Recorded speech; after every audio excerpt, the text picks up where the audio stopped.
Today's episode is with a beautiful mom who lost her special needs son.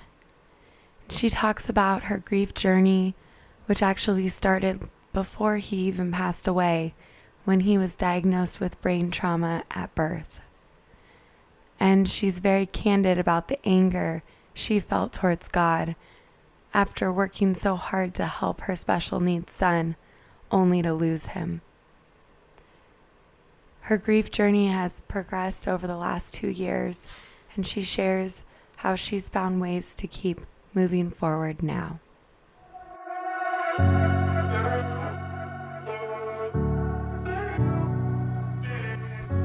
This is the Selfish Griever podcast, and I'm Whitney Samarano. I've been a grieving mom since June 2020, when one of my twin sons died in an accident when he was 2 years old. I help moms who have lost a child navigate grief spiritually and find purpose again. This is a podcast where we'll talk about the grief journey for moms, spiritual support, and following intuition as you move forward. On this podcast, you'll hear mine and other grieving moms talk about their story, as well as interviews with professionals in the spiritual community. Welcome to the Selfish Griever podcast.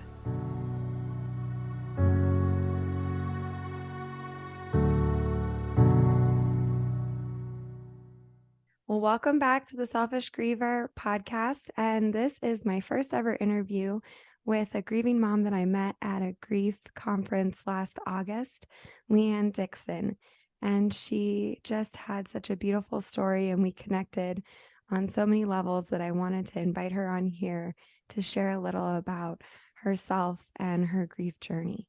So Lianne, welcome. Thank you so much for inviting me.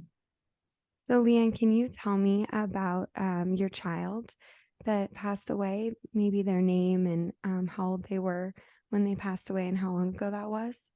So our only son, he was our second child, Carlo Marcus.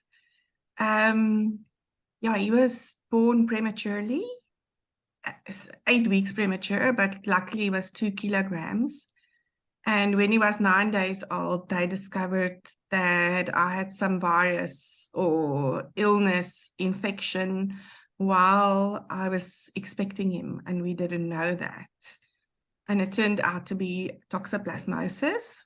So in a certain way, it was excellent that he was born too early, because if he came out later, it would have been more devastating. The brain damage would have been worse, and the damage on his retinas would have been worse. And then when he was 16 years old, we moved to the Netherlands from South Africa.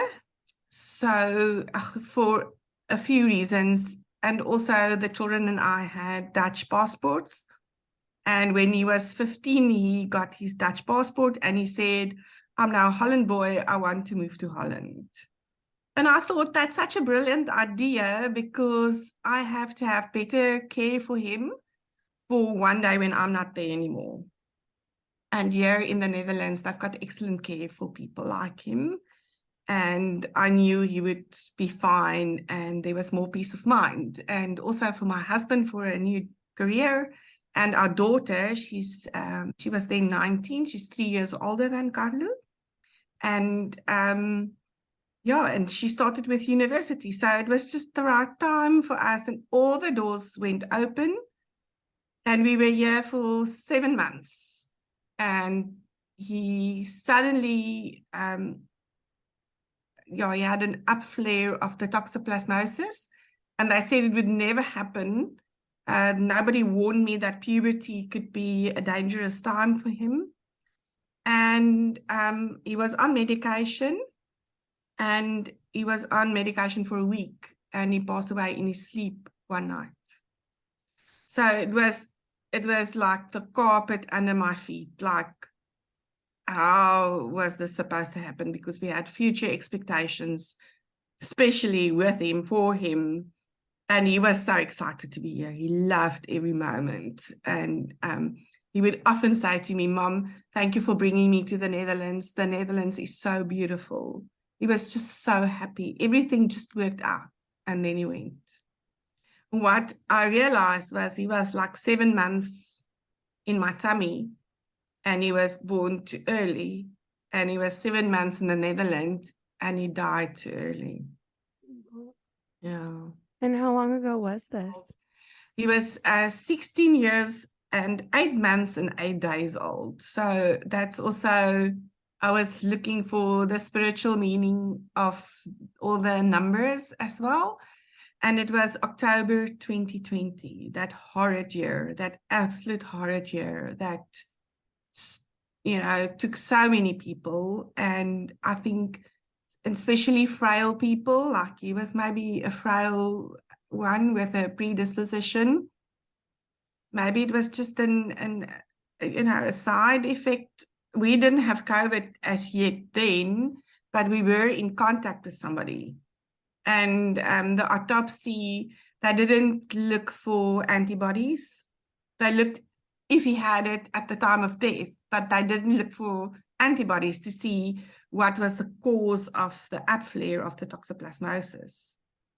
So he was a child with several disabilities. The brain, the MRIs were devastating, absolute devastating. And we just started working. And it was like a miracle child. We experienced so many miracles, and we worked so hard. And he could do everything. His speech was impaired, and he had a left hemiplegia, and it obviously had the scars on the retinas of his eyes, but he could see everything, which was also a miracle. He could actually do everything. He went to school, he got himself into the bus, he closed the bus door, he made new friends. It was like life was just perfect for a month, because school just started when, he was at school for a month when he passed away. Yeah. Wow. And you mentioned, looking for signs in the numbers. Were you spiritual before Carlo passed away? I've grown up in a Christian home, and sometimes I call it my stupid Calvinistic upbringing, because I think there are so many flaws in it. And I was 37, 36 when Carlo was born, and nothing, even religiously, spiritually, prepared me for a premature child with severe brain damage. Nothing. I couldn't go back to the church and say, I had the muscles to handle this, because I was then, the carpet was from underneath my feet, and yet again. So I was religious, and at first I was very cross with God as well. Like, what did I do wrong? And then after 2 years, I said to God, okay, fine, I got this child. I can't give him away. I can't give him back. I'll do my best. I put my hand in yours, and we make a pact, and I'll raise this child for you. So, any mother's dream is to have a child and celebrate the 21st birthday. And I still had a dream of Carlo standing somewhere telling a lot of people what God had done for him, and what his journey was like, and that his speech would be less impaired, and that he would be a witness of all the miracles that we've received and experienced. And then he was taken away, and I thought I was finished. I didn't complete this project. And it's a slippery road for me still, because what I realized then is, after every big drawback in your life, you get to know God differently. Like the first 40 years of my life, I didn't realize or know God the way I had after Carlo was born. And it's now 2 years and 3 months. And it's actually taken me longer to trust God again. But then I thought, no, but there must be more. Whatever stands in the Bible is a bit frustrating because it tells you to do things, but not how to do things. It tells you to forgive people, but they don't give you the steps on how to forgive somebody. And I know all the right and wrong things, but even me waking up every morning before Carlo was born, saying thank you to God for everything I have, my beautiful little girl, my house, my job, my husband, didn't guarantee that nothing would go wrong in my life. So, and I'm when people started saying to me, you have to let go or be gracious or be grateful, or I said, what must I be grateful for? Must I say thank you that my child died? Thank you that I haven't had the chance to see him as a fully grown man. I don't know what the size of his feet would be and how tall he would grow. And I didn't have a hug from a boy that was taller than me. I wasn't finished yet. So I'm still so disappointed in a way. And I'm still very cross with God, because how can you give me this project and then you just take it away without any discussion or any negotiation? And why does it have to be such a freaking secret? So that's why I'm saying it's a slippery road. I must be careful for what I'm saying, because I don't want to, be so negative to influence other people. But that's exactly the way I feel. I don't want to be the reason that other people stop believing or have an issue with God like I do. But what I can say is, in the first 2 years after Carlo was born, so many people prayed for us, and I felt carried. In the past 2 years and 3 months, I didn't want anything to do with God. I couldn't pray. I couldn't do anything. I'm not reading my Bible, nothing. But God sends me people every day, every week, and I feel carried. I honestly do. I can't deny that He hasn't been there for me. So yet again, I've started to know a God and a definition of God that I haven't known before, or as deep as this before. And I can feel that He's waiting patiently for me to come back. But then on the spiritual side, I've tried and investigated, well, everything that came across my path. And I went to the Eastern philosophies as well. I do yoga, and somehow yoga took a lot of trauma out of my body. If we do the 10 minutes or 5 minutes, I can't say that word, shavasana or something afterwards, the dreams just, the tears just, I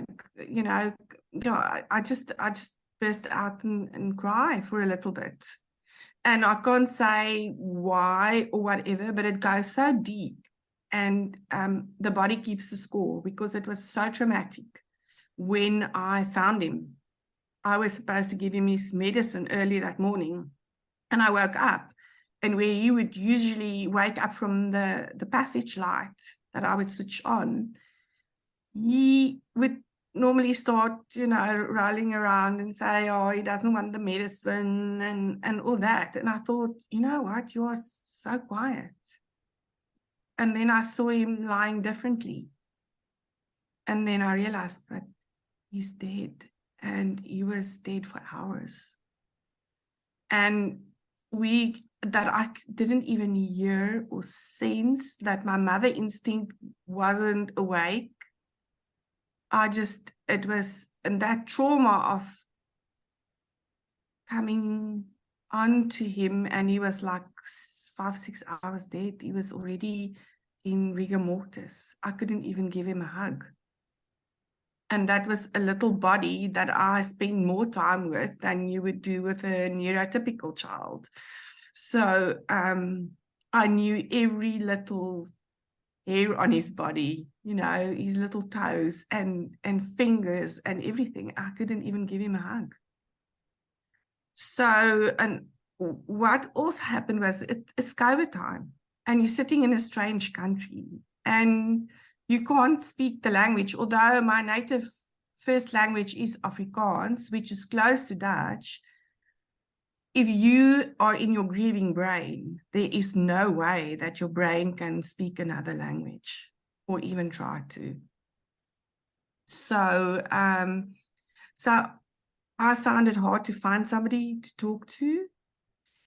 And even if I did find somebody, it was hard to say what I felt or what I experienced because it's a different language. And then I thought, but then I must help myself. And one of the positive consequences of COVID was that there were so many YouTube self-help facilities that I was then looking for meditation music. And then I found music on different frequencies. And I would just put on my phone and fall asleep with the different frequencies every night. And I found it to be healing. And as a Christian, I can't find anything wrong with that. I think it's supposed to be there for a reason, because we are all on a frequency, vibrating energy. So, yeah, that helped me a lot. And the yoga helped me a lot. So, and then even listening to gurus like Ram Dass and Wayne Dyer and all those people, and they all say meditation, yoga, and I found that to be helping. Yeah, going back a little to what you said about that you don't want to, sway people's opinions with your own personal feelings, but I think it's just so important for grieving moms who, are going through it to feel safe with being honest about how they're really feeling, and knowing that you're not the only one, because you're not. And also, it's just such a journey, things that you feel right now or this month or this year, it's constantly evolving and changing, and sometimes forward and sometimes back. And I don't think there's anything wrong with admitting, where you're at any point in that journey, even if it feels entirely negative. That's still valid and very powerful to share. So thank you for being so honest. And I'm curious, since Carlos passed, do you feel connected to him? Do you feel like you get signs or see, him show up in your life now? So in the Christian religion, you are not supposed to make contact with the deceased. And when my father died, he died a few months after Carlo was born, and he was also dead unexpectedly. He passed away of a heart attack. And then I was still in that thing of, I'm not supposed to talk to him, or I'm not supposed to make contact with him. And when Carlo passed away, I said, that's nonsense. I'm going to make contact with my son. And I actually spoke with 4 different people, and I call them women with angel energy. I don't like to call them psychics or like that, because it really, like you said before in your podcast, it puts off people and they think, oh, this is such, nonsense or so simple or whatever. I think the first thing I want to say is, on my Facebook, I've got a woman from South Africa who's a renowned angel energy woman. And she had, the last 2 days, she had such beautiful things on Facebook. And she said their souls never die. And I needed to read it again, because actually when my father passed away, I said, he didn't die, he's still alive. You know, he can never die, meaning that his soul never dies. And with Carlo, it's exactly the same. And you know what? I have loud conversations. People must think I'm completely mad talking to myself the whole day.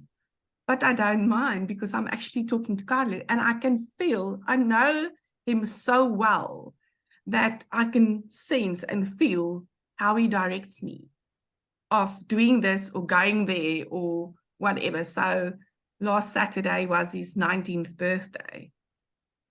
And we didn't know how will we do this day. And with the move to another country, my daughter was under tremendous stress, and she had to adapt and cope and go to university and all of that. So that we haven't had a chance to speak to her about where is she with Carlo.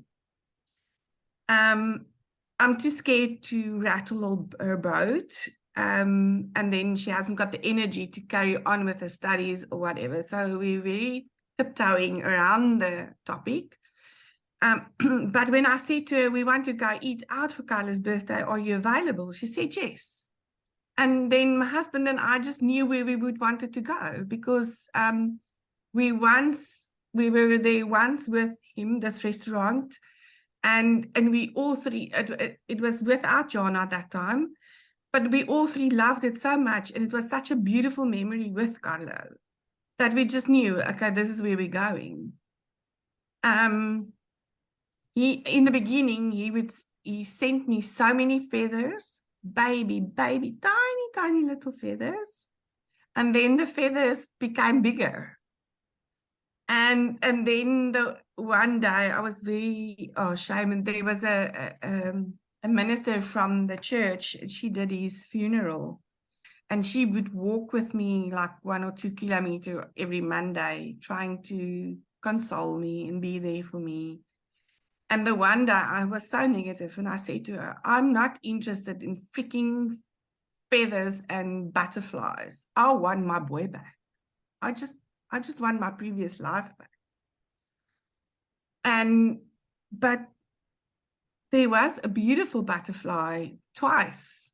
Actually, the one day I went to the city close where we're living, and there was this beautiful butterfly on the windowsill, and it wasn't even butterfly time. Mm-hmm. And I knew it was Carlo. And actually, on his last birthday, his 16th birthday in South Africa, it was profound. The 28th of January in South Africa is summer. And there were hundreds of white butterflies on his last birthday doing a migration from the west to the east. And it's a phenomenon, but we don't have to go into that. And I was actually noting it on his birthday, and I was wondering, what does this mean, you know? Anyway, so I've seen a butterfly a few times, and then he loved music. He loved music.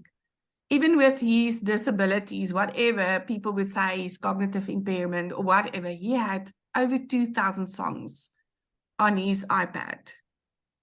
And he could go immediately to a specific song. If he heard it on the radio, he could take it out on his iPad immediately. Like we didn't know how he did it. Like, where did he know that was the number 9 song on that CD of the 2,000 CDs on his iPad? How did he know that? I don't know how he knew it.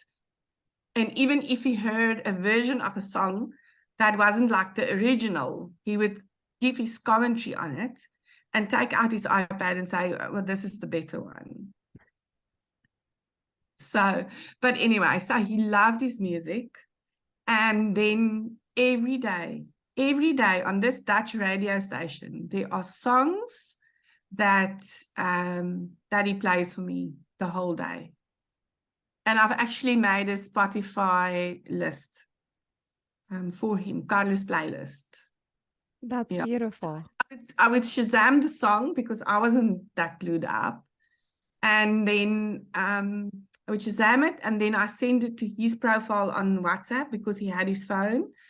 and that's where I store all the songs that he plays for me. Yeah. That's incredible. Yeah. So I met you actually at a conference that was in Houston, I think, right? Yes, it was in Houston in August last year. Yeah. And so I was curious to hear more about, how you found out about that conference. It's called the Compassionate Friends, and what kind of led you to want to travel from the Netherlands to be there. And also, you did give some presentations, and so I was curious if you could speak about that too. Yes. So in South Africa, I did a hospice course in yeah, yeah, bereavement, grieving, death counseling about 25 years ago. And one of the guest speakers there was a lady who came to tell us about Compassionate Friends. And that's the first time that I've heard about it. But in South Africa, Compassionate Friends are big. They well known, and they a lovely support group. But being new in the Netherlands and in COVID time, I actually didn't get any guidance from the local people here of these are the support groups for bereaved parents. I had to either figure it out myself.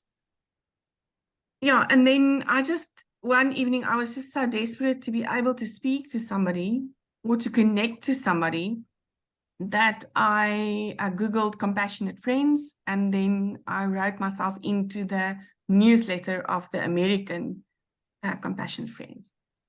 And then there was this invitation to come to Houston on the 45th event. And I said to my husband, oh, I would love to go. But in our house and our background, our frame of reference is always like that. You can't go unless you work. There must be a good reason why you go. And especially because I didn't really have the money. I had to borrow money from myself to go. It wasn't like lying around. So then I felt, okay, if I'm working and I'm presenting something, then I may go. So, and then they said there was a request for workshop presenters. And I thought, shall I do it? Shall I not? Shall I do it? Shall I not? And then one afternoon, I just took 10 minutes and I wrote like a title and what I would like to say in it. And maybe it's also a little bit of leaving a legacy. Like my child didn't live for nothing and he didn't die for nothing. And I thought, I've been a grieving mom since he was born, and people don't realize that a devastating diagnosis like that puts you into a chronic sorrow. Although ambiguous, because you are happy that he's there, but there are so many days that are so hard, and then you've lost a child that was healthy. So I always felt like I could associate with moms that lost a child, but my child didn't die. But I can't associate with moms with neurotypical perfect children who just take everything for granted, because everything that Carlo could do, we had to learn, we had to teach him. He had to learn it all, it didn't come easy. So, and then a few years ago, I got the idea of helping and supporting moms emotionally through a book, because I knew how hard it was for me. Yet again, in South Africa, there was nobody that I spoke to, not a psychologist, not a social worker, not a church minister or a church leader that knew what it was like to lose a healthy child and raise a child with disabilities. Nobody knew what I was talking about. And nobody knew what it feels like being shunned and discriminated against. And how do you deal with that? And I find both are mourning processes, grieving processes. And I could now feel the difference between the two grieving processes. And I thought, okay, but that must be my topic, or that must be what I'm talking about. The first part I'm an expert in, but the second part I'm also still just, I can't even help myself, I said, but I'm going to do this workshop. And then they accepted my workshop title. And then I had to work on it. But it was such hard work. It was cathartic. Like, I would work on a slide a day and cry every evening. I mean, you cry anyway, but while you're doing that, I was crying. It was such hard work, but it was healing as well. Yeah. Yeah, I can totally understand that. I think that's something beautiful about the Compassionate Friends conference, that they do invite so many parents who've lost children to present. And I can completely resonate with that thought of, I'm barely helping myself. How am I going to help anybody else? I've had those thoughts too. And after you went to the conference, what did you feel you took away from it? Well, I met you, and that was wonderful. And they were like mothers, and you were one of them in the audience, although it wasn't a big audience, but I didn't care. I said, I'm going to be better with 10 people than 100 people. And it was such a beautiful moment where we could all share and connect. And that was really, really special to me as well. And sometimes I can console myself a bit and say, you know what? You are not the only mom with a special needs child who's lost your child, because I can't think that there's a stronger bond between a mother and a child with disabilities. There isn't. There just isn't. And then, sorry to say, but then I would say, but you had Carlo for 16 years. Some of the mothers had their children for much less. And then, and where I got cross, where people said to me, I must be grateful and all that. The wheel is starting to turn only now, for only a few seconds in maybe a week or a month, where I could say, I'm so glad I could have Carlo for 16 years and 8 months. Although I feel it was like 16 years too short. But we had a wonderful journey. Hard, but wonderful. Yeah, I did. That's right. I did see you because you led the special needs workshop. And I mean, my son had special needs because he was diagnosed with autism, but I hadn't really given a lot of weight to that in my grief. I think part of it was because he was so young. Since he was only 2, we hadn't really experienced all the adversity yet. Quite with his diagnosis. It was obvious to me, but it hadn't, fully impacted our lives the way that, it would have had he lived longer and had more life experiences like Carlo did. And it was eye-opening for me to go to, a group where there were other moms with special needs, because I had definitely thought about, would Orion still be alive had he not had autism, because he really had no comprehension of the dangers of the pool. And you couldn't explain to him. I mean, even at his physical capability level, he just mentally wasn't at the same place. So it was really hard to mitigate, how active he was while he didn't have the full comprehension of the dangers. And a 2-year-old is very little still. Yeah.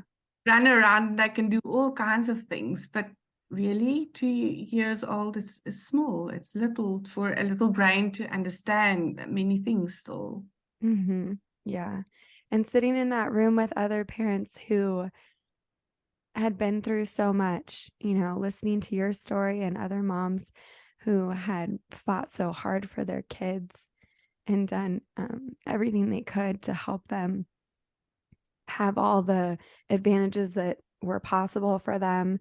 I mean, you guys moving across, the world really to give him more benefits. I resonated with so much because although Orion was so young, I had already been working so hard to give him a lot of advantages and help him as much as I could.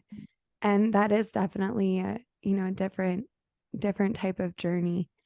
And I can understand when you were talking about the grieving when they're alive, because their lives were going to be different than what you initially imagine when you're pregnant or early on. And that is definitely its own type of grief, and adds to the overall experience. Yeah. If I may say something about, just after he passed away, I mean, you're in such shock that, and you don't know how, you don't even know how to grieve. You don't know how to connect. So that's where you start deliberately, in your despair, find somebody that knows how to connect. I think I'm better now, where I've learned maybe a little bit of how it feels to be able to speak to myself, how it feels whereas an idea drops into my mind, or then I know that's Carlo. But I actually had to have a little bit of guidance from them to learn to understand how to do this, because you've got no idea how to grieve in the first place. You've got no idea how to survive. I mean, there were so many days that I just wanted to die. There was no reason for me to be alive anymore. Although everybody would say, oh, but you've got your daughter, you've got your husband. But they weren't my purpose. Carlo was my purpose. In so many ways, he was my purpose for nearly 17 years. So that made it so much harder. And then trying to find my new identity, because after he was diagnosed, I had to find a new identity. I was the mum of a child with severe brain damage. And now I'm a mum of a dead child. I'm now a bereaved mum. Both journeys were reluctant. Both journeys were thrown upon me where I had no choice in it. So, yeah, and when you start to understand the one journey, or when you start to enjoy it, then it's taken away. So, yeah, that's so cruel. That's so very cruel. So that's why you also need to connect with people who have experience with this, to try and understand what has just happened. Why are the journeys like that? Why are we here on this planet? How does it work? How does life work? I still don't have answers. Those people have, but my journey is a bit short still. I must also say there were books. I'm listening to audio books while I'm cleaning the house or doing the washing or whatever. And there were two books that really, really gave insight into myself. And the one was It's Okay Not to Be Okay. And the other one was about the grieving brain. And I got to understand myself so much better. And that was the road to self-compassion for the first time. And what I realized is, when I'm so down and so depressed, and depression, the definition of depression is that you're actually so angry with yourself. But once you start with a little bit of self-compassion, that it's okay not to be okay, and that you understand why you can't remember what you did yesterday because your brain is so grieving, then you can cut yourself a little bit more slack. And with the self-compassion, it started, the depression lifted a bit. I started to come to other insights. And I think my vibrations, my frequency was also in a better place. That's so beautiful how you've been able to, tie those practical resources, talking about, it's okay that you're not okay, by, I believe that author's name is Devine. I'll have to double check that and link it in the show notes. Yes. I read that book early on. And I don't recall it's been years now since I read her book. I don't recall it having any spiritual connections. It was more about just accepting the grief process. And it really is a supportive book. And I imagine the grief brain is also I haven't read that book or heard of it before, but I imagine it's very practical based and more science and understanding what's happening. And that's beautiful that you've been able to tie those resources, of that along with more of the spiritual concept about the vibration and your frequency. I really do think all those things interconnect. It's not only one or the other. It's really trying to learn all of it and how it all comes together to make you, and how you can learn the new you Yes. in experiencing grief. Yeah, and then I've also looked at supplements, because since after Carlo was diagnosed, I started with all kinds of supplements to support his brain.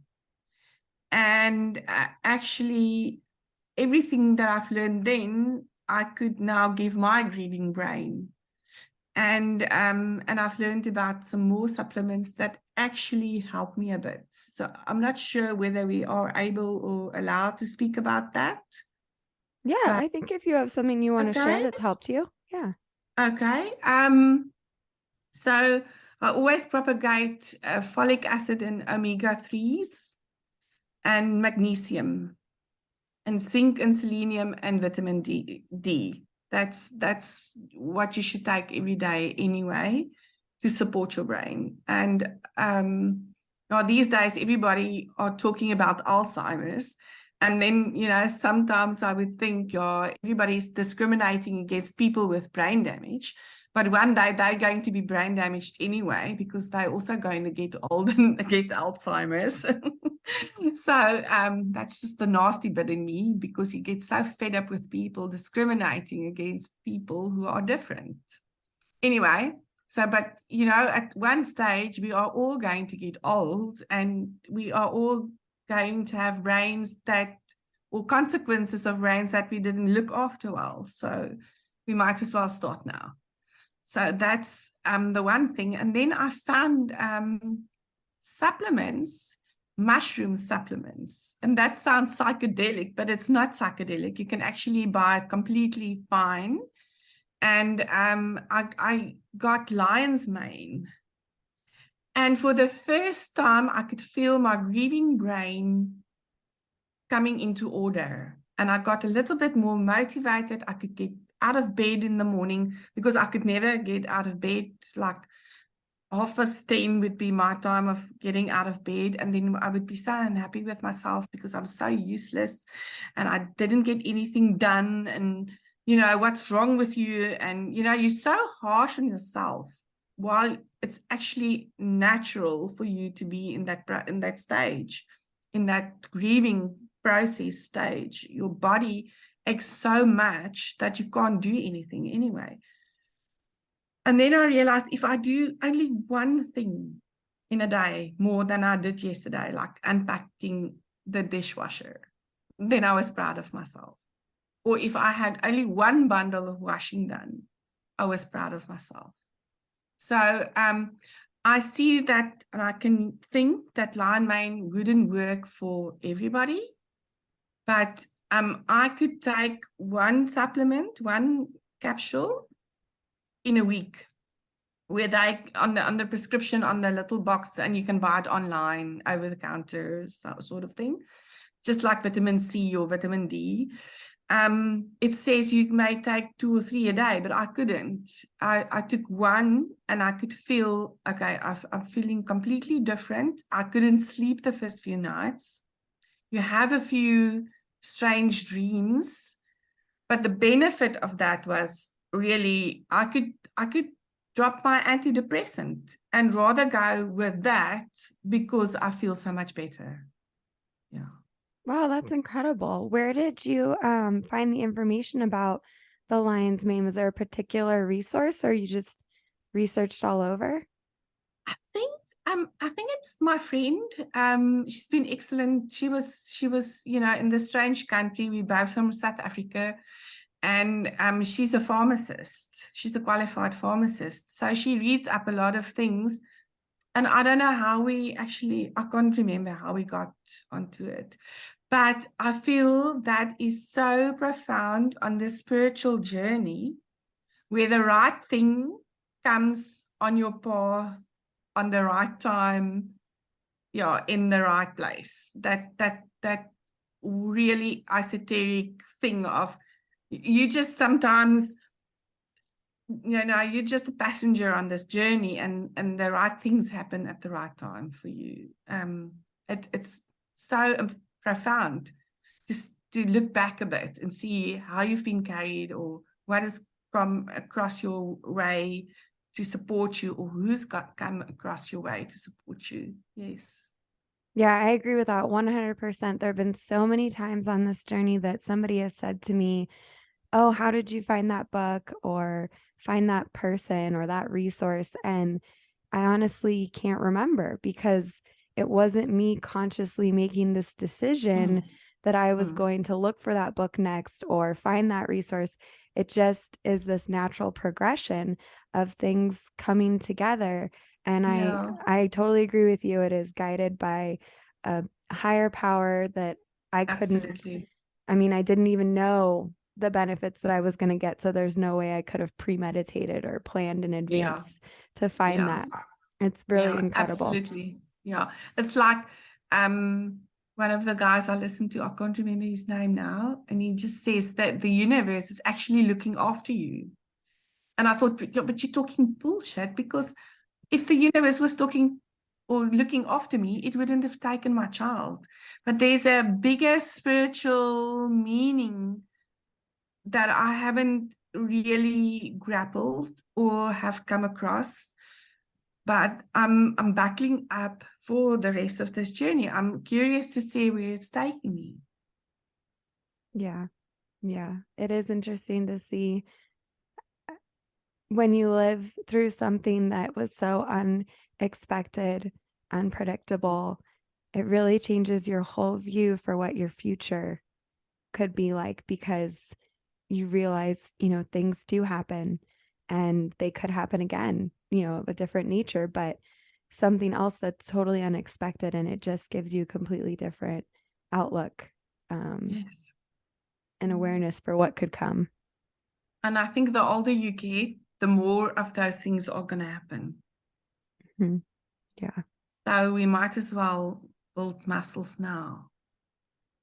Yeah. It's easier said than done. I mean, it's so easy to say it, but I mean, even if we look at the last 20 years, I mean, 9/11 happened. And then, so many other things happened in the last 20 years that nobody had control over, never mind on a personal level. So we are on this earth for whatever reason. I haven't figured it out yet, and then there are so many other things that happen that we haven't got control over. And how are we going to grow through that? Transcend is the word. Yeah, absolutely. Well, thank you, Lianne, so much for coming onto the podcast. I really appreciated having this conversation with you, and I look forward to seeing where your journey takes you moving forward. Thank you. And I just want to say the Selfish Griever is such a beautiful name, because it's exactly how I feel. Oh, thank you. They're so self-absorbed that I forget about so many other things and people, and it's because you are where you are, and it's such a beautiful name. Thank you. Thank you, Lianne. Thank you for checking out today's episode on the Selfish Griever podcast. I really appreciate all the support, the ratings and reviews that listeners have been submitting. It really helps the podcast be discovered by other listeners like you. So if you enjoyed this content today, please rate and review the show. And this platform is really about giving space to support grieving moms. And if you're a grieving mom listening right now and would like to share your story about your grief journey and your spiritual awareness, please contact me on Instagram or at my website, theselfishgriever.com. I am always looking for more people that are interested in sharing, and I've got some great interviews lined up for the next couple weeks. So keep checking back in every Friday.